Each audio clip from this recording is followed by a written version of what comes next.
C'était un projet qu'on a mené avec les architectes Garot-Boaxel, qui était très très plaisant à réaliser, du développement jusqu'à la conception. Les architectes ont remis en cause le plan urbain initialement amorcé par l'urbanisme in situ.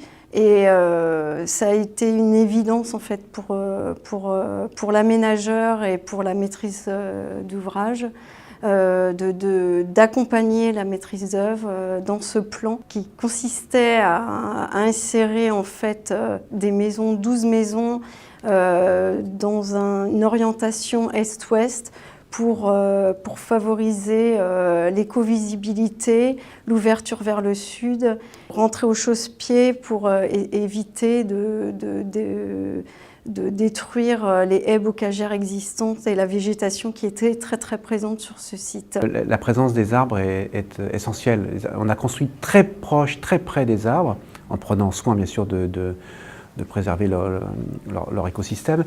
Et ça donne indubitablement un caractère très particulier en fait, à ces petites maisons en bois dans un sous-bois.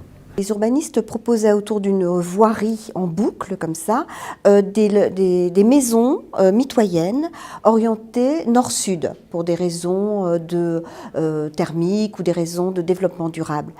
Et dès qu'on a été voir le terrain, on a remis cette chose en question en se disant, puisqu'on était en concurrence, qu'on ne pouvait pas dialoguer, il fallait prendre ce pari. Le maître d'ouvrage nous a suivis, il a dit « ok, allons-y ».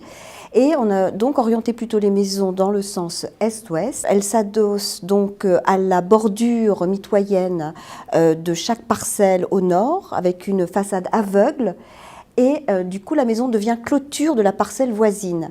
Ça, c'est aussi possible parce que on a tout de suite opté pour des maisons en bois. C'est peut-être plus difficile de le faire avec de la maçonnerie, c'est plus rude.